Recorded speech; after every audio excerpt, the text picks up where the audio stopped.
I'm just saying, I think I might be the only person excited for the new Kanye album. Everything that I've heard so far, like this song and a few other ones, it feels like the Kanye that I knew, that I wanted this entire time.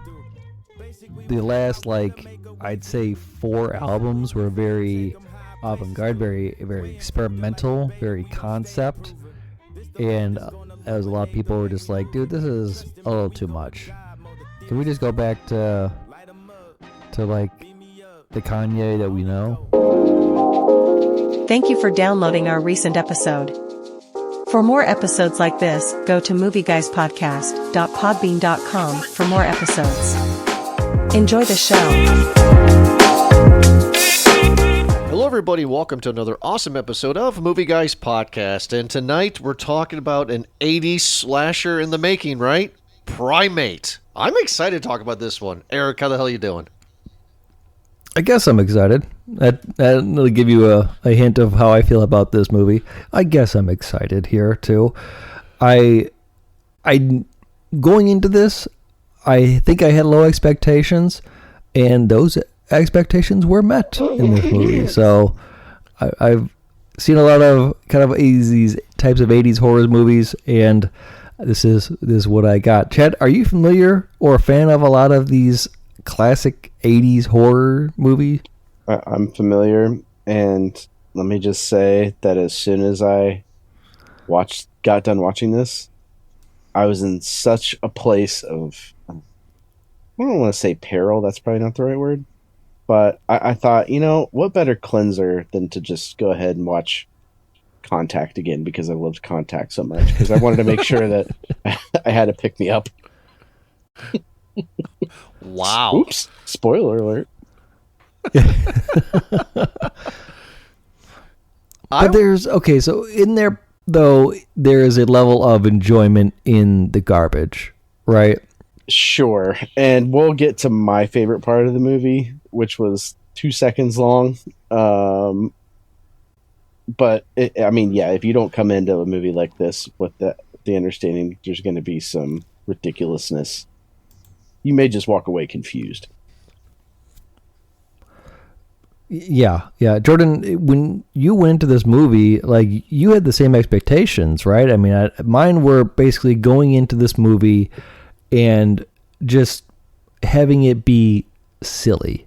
I don't want this or expect this to be some sort of new defining, groundbreaking movie. I expect this to just be a silly popcorn eater type of movie. 90 minutes. Let's go. Yeah, I went in with those same expectations, but I also have nostalgia behind me too, because this movie would have came out in 88, 90, right? Like this would have been when 80 slashers was dying. That's when this came out, and when this would have came out. Horror is getting a renaissance right now, right? We had 3 horror movies winning Oscars this year. Frankenstein, one of them that we reviewed. What was the other 2? You had Sinners and Weapons. We reviewed all 3 of them. People are liking it, so I was looking forward to this simply because I wanted to relive my childhood, right? I wanted to relive the crap, the garbage, the gory kills. I will tell you this, regardless of what my popcorn rating for this movie would be, I appreciated that there was a dude in the monkey suit. I appreciate this wasn't CG. This thing was practical. And you told me about that, Eric, off air before I watched it. You're like, dude, this thing is practical. And that got me excited. That got me even more excited to like the 80s thing. I'm like, Primate would be in the same category as Hellraiser, Leprechaun, just like your B, C level, right? That's where he would fit into. Maybe Chucky. So was it Andy Serkis in the suit? Because it's going to be him.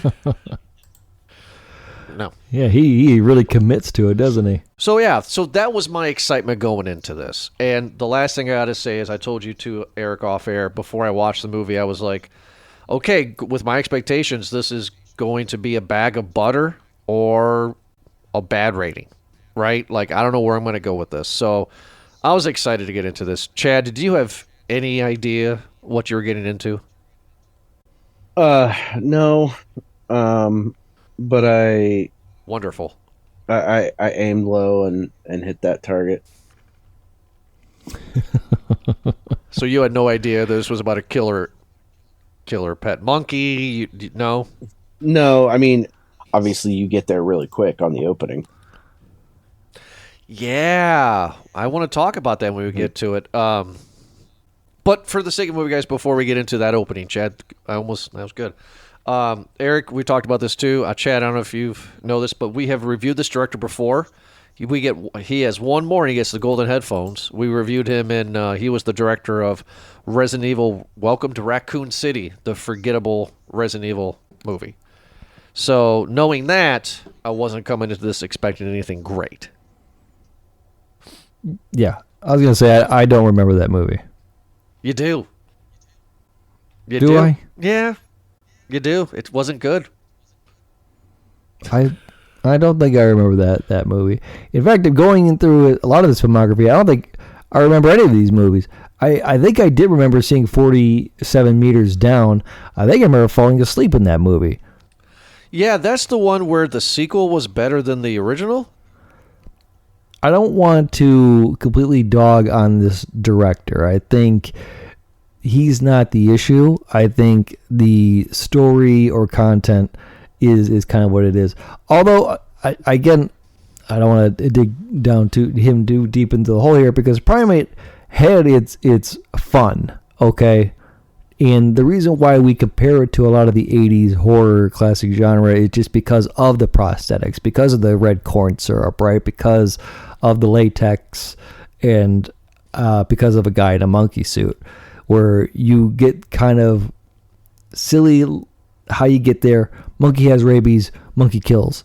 And it doesn't really take much in those movies for the killer to be set off. Didn't you say, Jordan, that his big inspiration was Cujo? Yeah, so the director blatantly came out and said, like, he wrote the script 15 years ago, and Stephen King is one of his favorite writers. So, I mean, like, he literally was just like, okay, I'm going to do a monkey version of Cujo.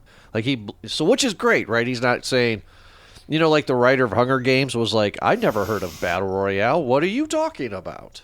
You know what I mean? Yeah. Like, he's flat out just said, was like, yeah, no, I know Cujo. But Chad, though, said something I'm just going to show it right off the bat. So, the opening of this movie, guys, correct me if I'm wrong, but you get this dad who's deaf. And by the way, the actor's deaf in real life, too.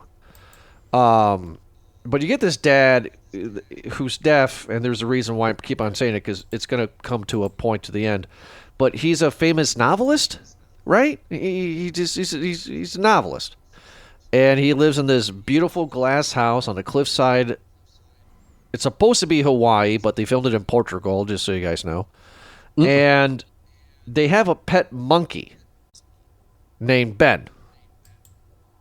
Right? That's the setup. Since Chad brought it up about the opening, now that I've seen this movie, do not like this opening at all. What I mean by that is the opening kill is great. It gets you right into the movie. It is one of the top 3 brutal kills of the movie. But why open with this? I mean, so Chad, you brought up, so I want to kind of pick your brain. What we know in the beginning of the movie is that this novelist guy has this fancy house, and he has this pet monkey, Ben. So then they have the veterinarian come because they're trying to, give Ben his shots. And Ben is clearly screwed up. He has rabies, gets the guy, rips the guy's face off. Great, right? But then as the movie progresses, we find out that a mongoose who had rabies got into the pen, and rabies has never been on Hawaii in Hawaii before. Would it have been better, you think, Chad, if the movie would not have opened with this kill? Do you think it would have been better with just the mongoose breaking in and Ben and the mongoose having a fight to lead to this? Or do you think this opening kill is what we need to have? Well, I might be able to get behind you and say, yeah, let's do this scene with the mongoose and the monkey, but I can definitely tell you that the kill did nothing other than just have a moment of shock value for the audience. For us, I don't think it probably did anything because we're just like, oh, okay. Because as it turns out later, like then that scene actually happens, right in the timeline of events. It's like, why would you? Yeah. Like, who do you think you are? Like doing foreshadowing and then going way back. Yeah, I don't know what that was supposed to do, other than I think just give them an opening to start strong. But like arachnophobia, right? We get to see how that spider gets to America. I want to know how this weasel gets to Hawaii. So I think they were doing themselves a disservice by not going off of or taking that, because you could have gotten another free kill on that too. You could have saved this opening kill for when the vet was actually going to check in on Ben, right? Whereas I don't know, this could have been something silly too. I don't know, some drug mule, going in and dropping off. He's got a pet weasel, from the jungle or whatever, a mongoose. I don't know. Something dumb. It doesn't have to make sense because this whole movie doesn't really make a whole lot of sense. But just get me there, kind of a thing. Oh, and by the way, the actor is Troy Kotsur. Kotsur, am I saying that right? Whatever. He is an Oscar winner for Coda a few years ago. So he does not get the golden headphones because we've never reviewed him. No, but I did enjoy him in Curb Your Enthusiasm. That was a funny episode where Larry David was playing behind him in golf and hit his best try ever, and he was trying to yell 4, but he can't do it because the guy's deaf, and he hit him with a golf ball. I actually like where you're going with this, Eric. Like, I like maybe have the movie open with, like you said, some drug mule who has a pet weasel who got bit by a rat or something in the jungle somewhere, and then that guy lands in Hawaii to smuggle drugs, but then he can't find the mongoose anymore. He's like, oh, where's Travis, the mongoose? I can't find it, right? And then the mongoose scurries up into Ben's cage. Like, I think that would be a good opening, more than this ripping off. I mean, the ripping the face was great. Maybe have the mongoose kill the drug guy. Right, just go Ricky Tikki Tavi style. Yeah.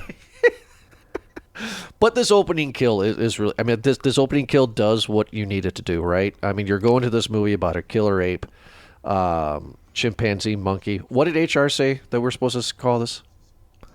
If it doesn't have a tail, it's not a monkey. Okay. Even if it has a monkey kind of shape. You're welcome, HR. Yeah. If it doesn't have a tail, it's not a monkey. If it doesn't have a tail, it's an ape. So it's an ape. So it's an ape. Okay, it's an ape. Chad, HR is Eric's wife. Excellent. So glad to have HR representation. Yes. I have some other questions. Can I have the email address? Yeah, that's the corrections department, movie guys HR. Yeah. Yes. At Gmail. So then after, again, one more time, I did like the kill. I thought the kill was brutal. It was fun. It made me smile, right? It brought me back to that Friday the 13th, Nightmare on Elm Street, Halloween kind of world, right? So then it jumps. It says 48 hours later, and I threw my hands up. I was like, oh, really? So now we're going to see everything that leads up before then. So I don't know where the movie was going. I thought, since it said 48 hours later, that this was going to be the last kill, right? Like, I thought all the kids were going to be killed, or there'd be one virgin survivor, right? 80s classic style. And then when they leave, the vet's going to come to check on Ben, and then Ben kills the vet. That's how I thought the movie was going to end. Sure. That's where I thought it would go. We get introduced to people that I'm not even going to pretend their names. You got daughter 1, daughter 2. Daughter 1 is on a plane in the States. Lucy and Erin. Lucy is who? Lucy's the main girl. The main daughter. So mom dies of cancer a year ago, and Rip Lucy is... What was that? Rip mom. What? R.I.P. R.I.P. mom. Rip. Rip mom. Oh, gotcha. R.I.P. mom. So she dies of cancer a year prior. And Lucy's in college on the mainland because this is in Hawaii, right? So she's on a plane. She's in California or something, right? And Sure. she brings her slutty friend and somebody else, like another slutty friend. Like there's college girls. Doesn't matter. Wow. What? Jordan throwing around a lot of judgment here on the podcast. This Yeah, isn't. no kidding. This is an '80s slasher movie. Are you serious? They called it horror mansion, not slut mansion, Jordan. Let's get the terminology right. Yeah, get it right. Lucy invites her friend Kate, who I think we can assume lives on the island as well too, because her brother is there. Oh, was her brother the Or, cliff guy? Yes, exactly. Nice. But Kate also brings another guest, Hannah. And Hannah's like the woo party girl, sorority girl kind of thing, right? That's who Hannah is. Yeah, Hannah is the threat. She's Mr. Steal Your Man. And when they go on the plane, they meet two guys, Dude 1 and Dude 2, who are dudes. I'm a dude. He's a dude. She's a dude. She's a dude. We're all dudes. I freaking love that. So, Good burger. you know, pretty easily you can guess that these two guys are going to be some bodies in the movie. And yeah.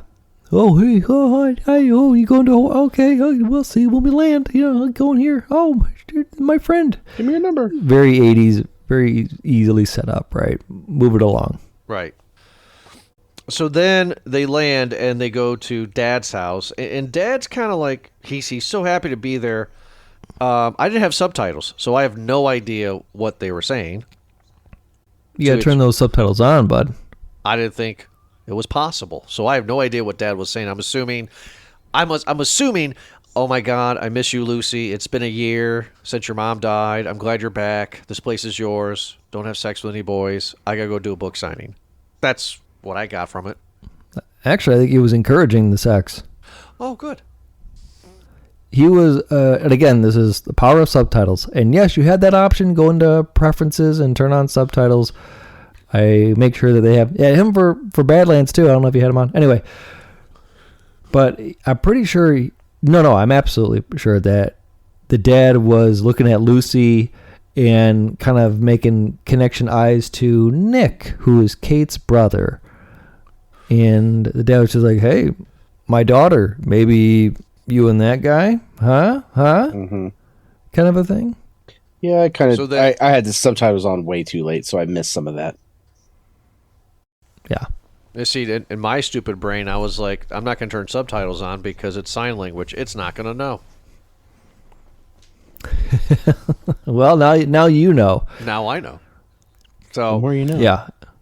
it doesn't matter. Dad leaves to do a book signing, and we have a glass house full of hot kids getting ready to do some swimming and some drinking, right? I mean, that's where we're at.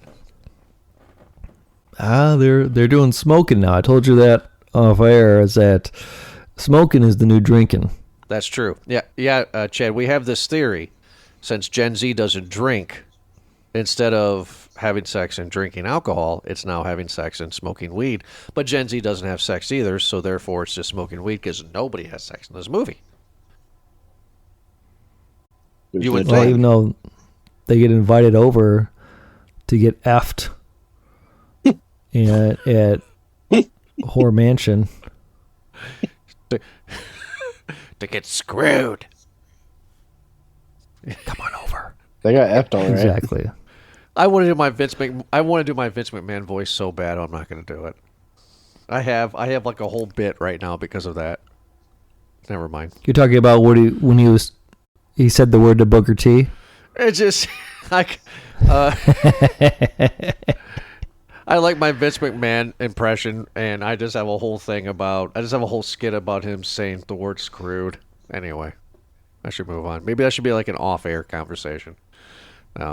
Yeah, probably. Probably. Maybe we'll do that after we record. So Dad leaves, kids are all alone, and Dad has a pet ape, Ben, who everybody loves. He's not scary at all, right? He's a lovable guy. He wears a shirt. He wears a shirt. Was Ben Porky Pig in it? I didn't see it. Yeah. It was Porky Pig in it? Okay. No pants. Yep. So,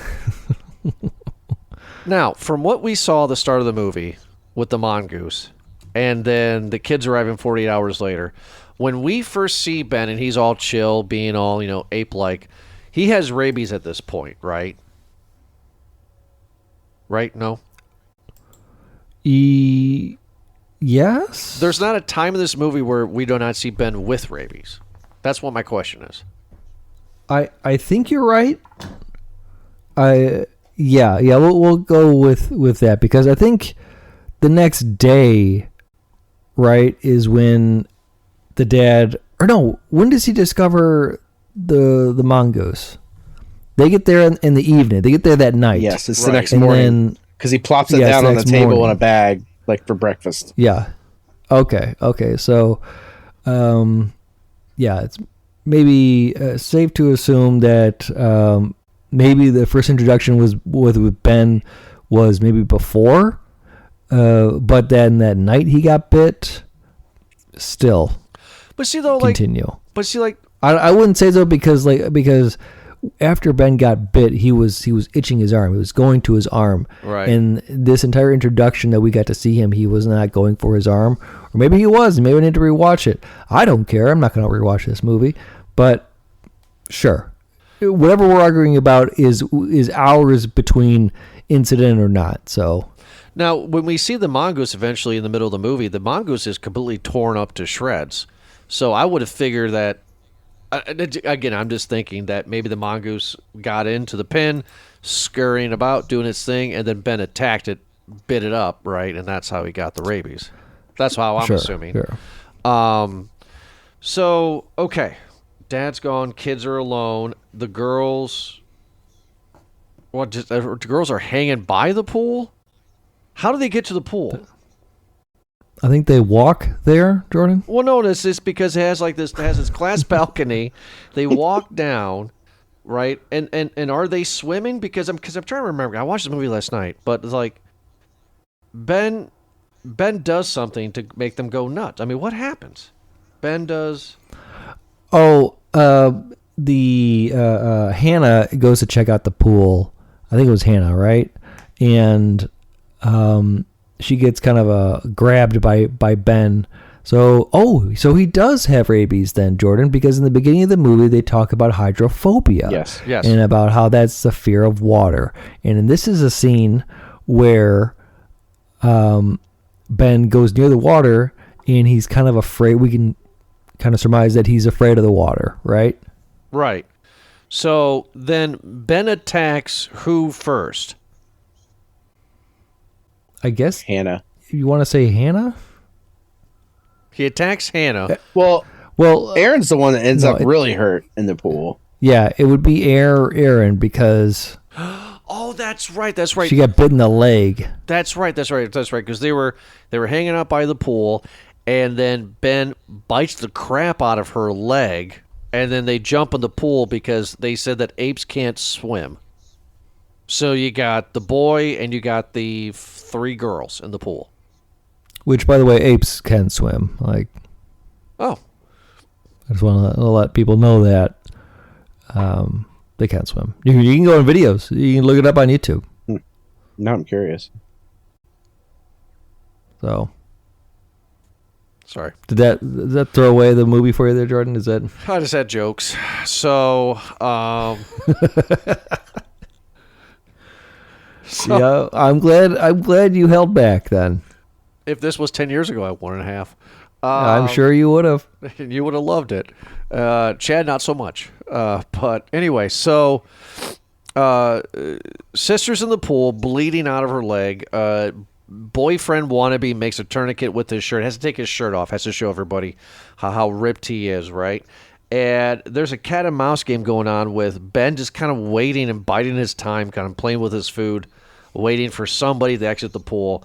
I really like the next kill, right? Like the boyfriend, they have like this, it's like an infinity pool.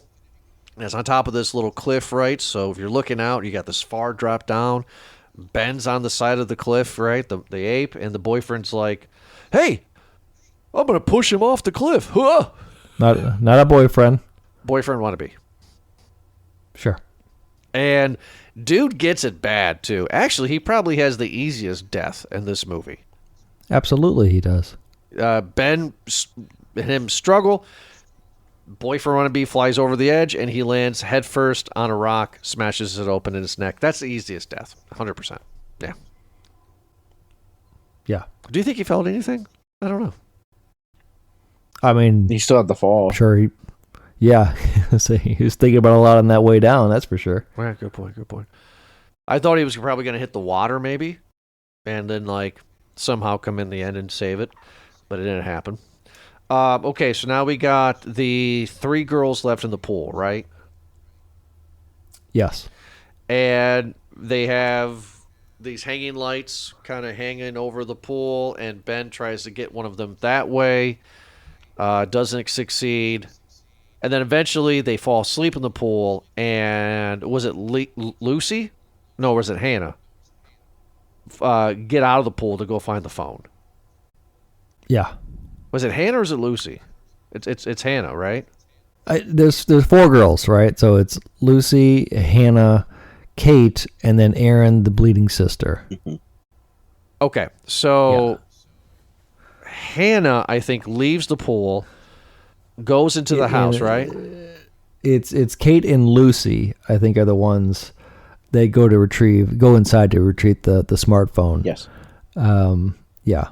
Okay, so we get this fun little where's the ape cat and mouse game, right? And they're gonna hide in the closet. Really stupid stuff, but fun, right? Where, I mean, don't apes smell really good, right? Too. So like, he's like moving, he's like throwing stuff around the living room. They're in the closet. They're hiding. The hands over the mouth, the classic, right?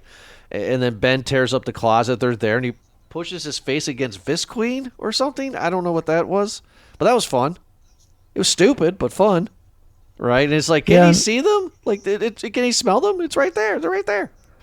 It's a lot of like, this movie has a lot of tension building moments, more than I actually would have thought. So good on them for doing that, actually. I enjoyed it. I mean, like, Chad, are you seeing the tropes right now, or are you going for the ride? Like, where are you at in this part of the movie? Oh yeah, the hiding in the closet, the killer / antagonist is on the search. There's the build up. There's starts to come in, doesn't, then comes in, then turns on Dora the Explorer. Dora the Explorer is a part of every slasher movie in some way or fashion. So I'm glad that they stuck to that. Yep. So then they escape. They go back down to the pool, but the friend gets it, right? Oh, God. How does Ben kill her? On the stairs. She falls. She falls on the stairs. She falls on the stairs, but he doesn't, like, rip her apart. He takes a rock. She had it easy, too. And beats her head in. She has it easy, too. If you say so, it didn't look like that. I mean, like she was. Compared to the other people that we're going to talk about here soon, she had it easy, just as the guy falling off the cliff did. Sure. I mean, it sounds like, yeah. Why not? What am I arguing for? Yeah, I don't know why. What am I even doing? But this is where the movie kind of picks up for me, right? Because because this happens, and then the fraternity wannabes come to the house, right? Because the girls call them, right? And they're just like, "Oh my God, we need help," and the guys are like, right? Then they show up. These guys are amazing. I love these guys. They don't know who these girls are. They don't know where they are in the house. They literally just break in. They don't ring the doorbell or nothing. They just break in the house. Yep. Love it. This is great. This is perfect, right? And then the guys are like, okay, you go down, I go up. I'm just like, oh my God, this is great, right? And the one friend is in the bedroom, and he sees a picture of Ben on the bedstand. He's like, "Oh, who is a pet monkey? Me." And this is, I mean, Eric, this is probably the best kill of the movie. Chad, I don't know if you agreed. I mean, yes. boyfriend, dude, guy, whatever's on the bed, and Ben just rips his jaw out. And the dude's still alive. Like, he's like looking back and forth with his eyes, side to side, right? His tongue's flopping.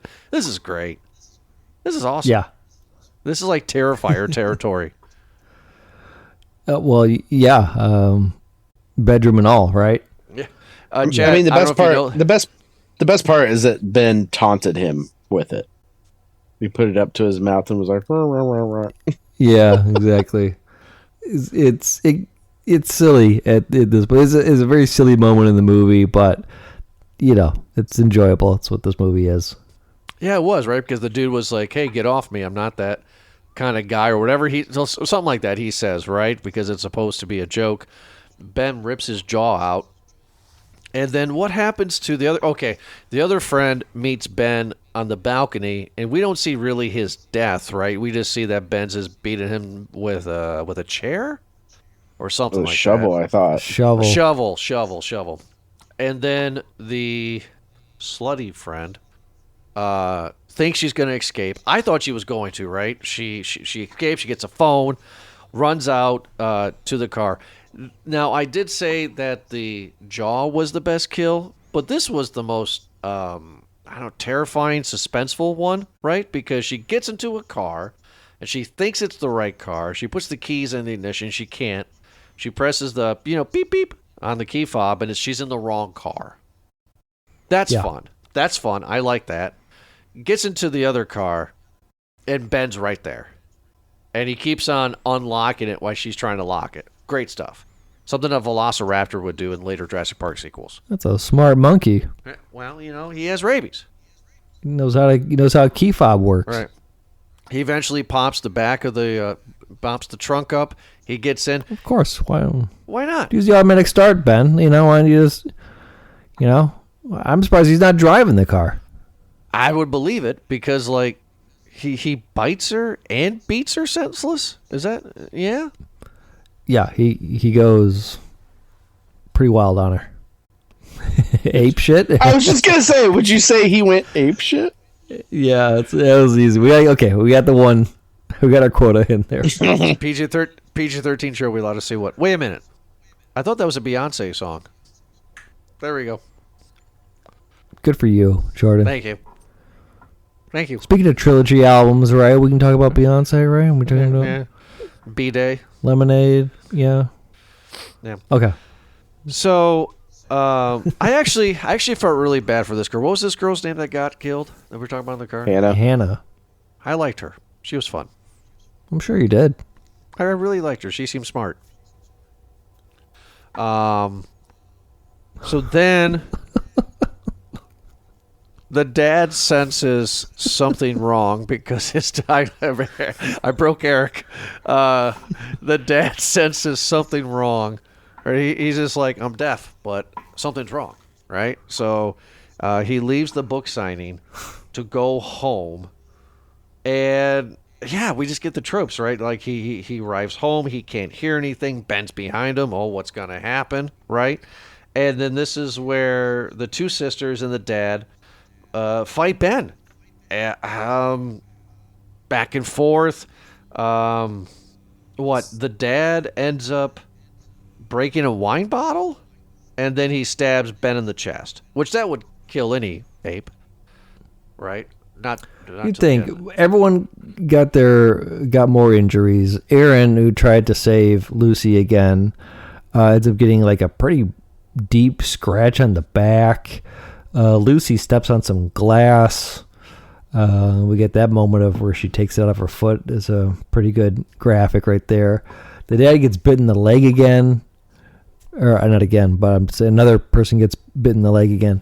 And yeah, so Ben gets stabbed in the chest. But, we all know the rules of Randy, right? The killer's always superhuman. Gotta shoot him. Yeah, exactly. So he's got to come back. And they push him off or no, he charges Lucy, right? Right. And she pushes everyone out of the way, and they fall off the balcony, and he gets impaled on a broken chair. I don't expect any of you guys to know about rabies, but this is a legitimate question, right? So Ben seemed like a pretty nice ape, right? So when you get infected by rabies, like are you just kind of like a zombie kind of thing, like where you just don't, you're not you anymore? Anybody It's have progressive. this answer? It's progressive, so there's only a certain amount of time when it can be treated until it's terminal. That's why it's important to have like your pets vaccinated and all that crap in case it does get bitten by something. They can still treat a rabies bite, but you have a certain amount of hours before it's then too late. Like people still die in this world from rabies bites, usually in more underdeveloped countries or countries that don't have great medical care. So it kills you. Eventually, yeah. But is this movie based in reality where like if like a person or an ape gets bit by something with rabies, it just goes on this murderous Michael Myers like rampage? Like is that what it does? I don't think so. It makes them like a dog. It makes them aggressive. It wouldn't go on a rampage. Right. So this is of course amplified, right? Yeah. Obviously, it's a horror movie, and they're using that as an excuse. That can be like that. But like, I think more common symptoms of rabies, besides like any illness, you're probably going to get sick. You're probably going to get like a fever or something like that, right? But I think more commonly in media, we associate rabies with like foam at the mouth. Right. Yeah. Yeah. And, I think that it's just kind of like, you get disoriented and stuff like that too. I don't know. It depends. Okay. Kind of on the person. Okay. So what, and again, I'm not trying to base this movie on fact because, we live in modern society. No, this is a documentary. And I'm just trying to understand rabies a little bit. So what you guys are telling me is that if you get bit by something that has rabies, you're not going to be a zombie and go on a murderous rampage. You're just going to be like feverish and like maybe a little aggressive and die. I mean, if you leave it untreated, then a lot of stuff that could happen. I'm not going to say, that you can't, but if you leave it untreated, more than likely what's going to happen, I would think, is that you're probably going to get sick. You're probably just going to be kind of, making a mess of yourself at home, and you'll probably just kind of seize up, right? Like you probably just kind of, probably just be like really weak and like just kind of like lost in the sickness, rather than it being like some sort of infected rage thing, or just like, I gotta go kill something and eat a deer in the woods. No, you're probably just gonna be in bed and being like, oh my god, I feel like crap. Okay, I was just curious what they were saying, because you and I had an off-air conversation. And Chad, would it be great if this movie was like the prequel to like every zombie movie ever, and this is how the virus spread? Right? Because she gets bit in the leg pretty nasty. And they were, what, in the pool all night? Maybe the chlorine helped the infection. Oh. Maybe the chlorine killed the bacteria. Maybe, but it's also not been 24 hours, so I would think that in that early stage that her, Lucy, and their dad, having known that Ben had rabies, were able to get their vaccine or their treatment pretty quick. One would hope, right? Because the girl that gets destroyed in the call calls 911. She's like, can you trace the call? And they're like, yes, but stay on the phone, right? So that we know that 911's here to save the day. Ben's dead. Everybody moves on. Popcorn rating time. I guess I'll go first because I'm kind of curious what you guys have to say. Do I give this movie a bag of butter, or do I give this a small or a no bag? Like, that's my question. I'm kind of curious what you guys have to say. Like, movie guy's definition is a bag of butter is a movie where you know it's bad, but man, did you have a good time watching it. I did have a good time watching it. That is true. But there's no spark with it. There's nothing to make me want to come back for more. You know how, Eric, you and I were checking out and how like everybody was like, oh, Terrifier 3 is coming out, and you and I have never seen the first two, and we got to see what Terrifier's all about. Yep. And we're just like, oh my God. Like, those are like bag of butter movies. You know, just like, what is happening? Yeah. This one, though, nothing's making me want to come back. I don't want to see a Primate Part 2. You know, like, so I think that immediately gives out the bag of butter category. If all three of us give it a small or a no bag, then it's automatically nominated for worst film of the year. So that's where I'm struggling too. I don't know if this is the worst film of the year yet. So I'll say this. It was fun to see the kills. It was fun to see the 80s nostalgia stuff. It was really great that everything was practical. As you can tell with this review, we kind of just, you know, went through the plot really quick because there's no plot. But it was fun. So I will give it a small bag. It was fun for what it was. But I'd have no desire to go back. Chad, what is your popcorn rating for Primate? See, I struggle with that because just because I might give something a bag of butter, for example, doesn't mean I would want to go back and watch it. I think I gave Anaconda a bag of butter too. And I kind of feel the same way. Like, as long as you watch it in the context of how it was written and what it was meant to be, you know, these types of movies aren't going to win any awards. They're summertime or really anytime slasher movies trying to get a quick hit, quick thrill. Mm-hmm. It's not a 3 hour, 2.5 hour like movie full of plot development and lines and script. No, it's just monkey bit, murders, families, kills. That's it. I can't give it a bag of kernels because I don't think it was the worst movie we've ever made. We've already reviewed that during my time here on the show.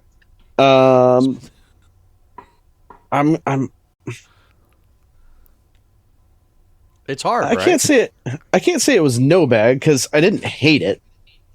I would never have picked. See, I get kind of bored because I like to spend my time watching movies with plot and story, and if there's no development, like I'm just like, oh, okay, cool. It's just a bunch of things. Great.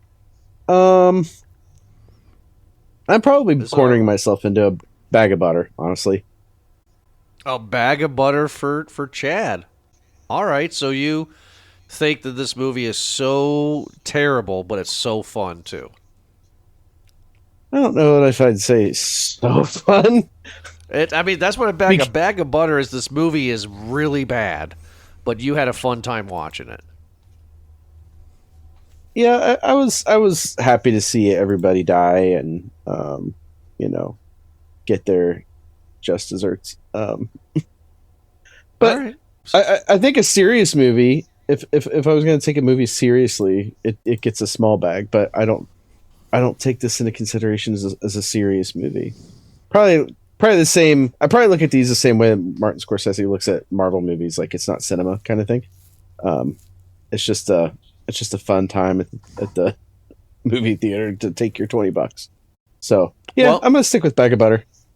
Okay, so I give it a small. Chad gives it a bag of butter. Anything higher than this, Eric, and it doesn't get nominated for worst film of the year. So what is your popcorn rating for Primate? Might be surprising to you guys, but I actually am going to give this a medium. And I'll tell you why. I did enjoy this movie for what it was because it wasn't much.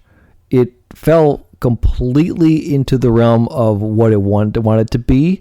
I respect that. 90 minutes, little date movie kind of a thing. This movie was simple in its plot. It was simple in its characters. And just like you said, Chad, it got right to it.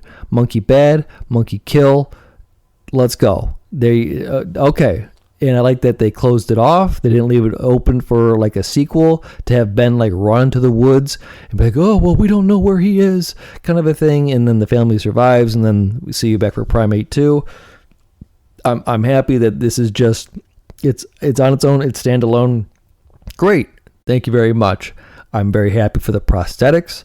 I'm very happy that it's a guy in a monkey suit. It was just kind of good. Am I going to rewatch it again? I don't think so. I mean, but at the same part, like, if it's on somewhere and like someone else is watching it, I'd be like, yeah, sure, why not? Am I going to recommend it? It depends on to who. I would probably say no at the first, but at the same part, I mean, I don't know. It's a dumb movie, but it's not trying to be anything more. And I think I'm happy that it didn't try to go into that horror comedy part of it, right? Where, like Jordan, like you're saying with Terrifier, or something like The Monkey that we had done, last year or the year before, where there is like this witty comedy part of it, and I think in the humor of the horror, where this had a lot more tension building moments than I expected. This had more bodies in this movie than I expected. 6 bodies in this movie. Yeah. So I appreciated that. A lot of blood. There was a lot of blood in this movie. I like that. I think it's there are, not without the silly parts in it. Jordan, I talked to you that I think it's really funny that in Ben's talkie iPad thing, that death is an option. I don't know why that was ever uploaded into the update on that. That was pretty Lucy great. Dead. Yeah, exactly. That Lucy was my bad, favorite. sure. Lucy bad. Amy Good Gorilla, sure. I get that. Ooh. But then, to say, Ben, dead. It's like, what? Why are you having that? How often are you using that kind of a thing? Anyway, I think there's not really much else I would add to this movie besides that opening part of it. I wouldn't have been opposed to another body, to be honest with you. Yeah. But no, that's fine. This movie wasn't anything more, and I appreciated that. So I give it that. Is it the worst movie? No, I don't think it should be put in that category. It's not a great movie. This is a movie that I had on in the background, and I didn't miss a beat. Yeah, this is going to be one of those movies where it's not going to be probably nominated for anything, right? It's probably not even going to get second look now at this point, right? Buddy, I'm doing work emails here on one screen, and I'm watching Primate on the other screen. And, I'm doing both easily. I'm multitasking because I'm not missing anything in Primate. That's true. That's very true. So a small bag for me, a bag of butter for Chad, and a medium bag for you. It's been a long time that we've been across the board like this. So those are 3 completely different opinions of this movie. That's interesting. That's great. I love that. I think you're going to find that those reviews kind of in line with us. I think some people are going to hate this movie. Some people are going to be like, no, it was fine.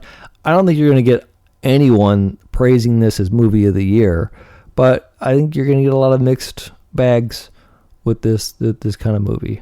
Yeah.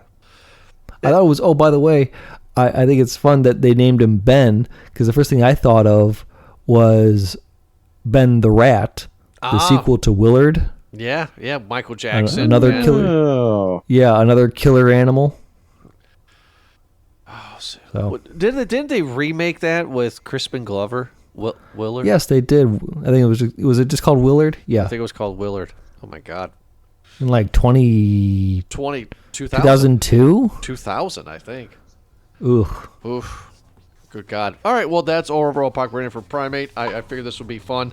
Next week, we're going to come back at you with another sci-fi love-eye. I'm excited for that one. I'm not going to spoil it. Chad and Eric, thanks so much for joining me on this week's episode.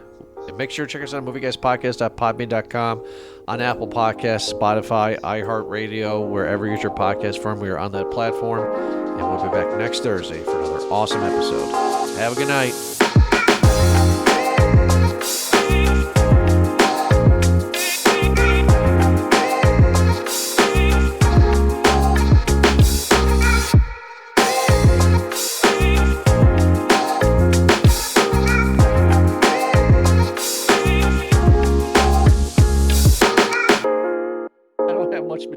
Okay, hold on. I gotta get We're just material. talking about music, but it's like, I don't know, man. Like to say what artist is going to be so consistent with their releases, it is subjective, right? Like some people are gonna agree, and I don't know. Are you going off of just like a personal thing? Are you going off of like pop hits or radio hits or like awards, right? Because in that part, I guess you could say Jay-Z, because he was having a pretty good run as well too. Whether it be with What would you say? With Like, Jay-Z, would you say like Reasonable Doubt? Yeah, would you say Reasonable Doubt? Because that was his debut. But what was the sequel? Was Hard Knock Life? That was Hard Knocks, right? That was called. I tell you right now, I hated that song. I hate from the moment it was released. I hated that song. I'm not afraid to admit that. Yeah, we'll say that completely.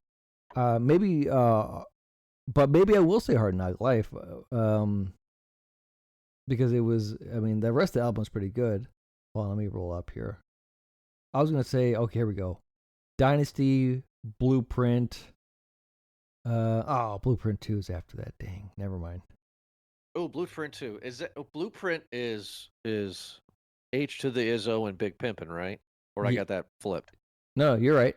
It's H to the Izzo, and All I Need. Oh, Jigga.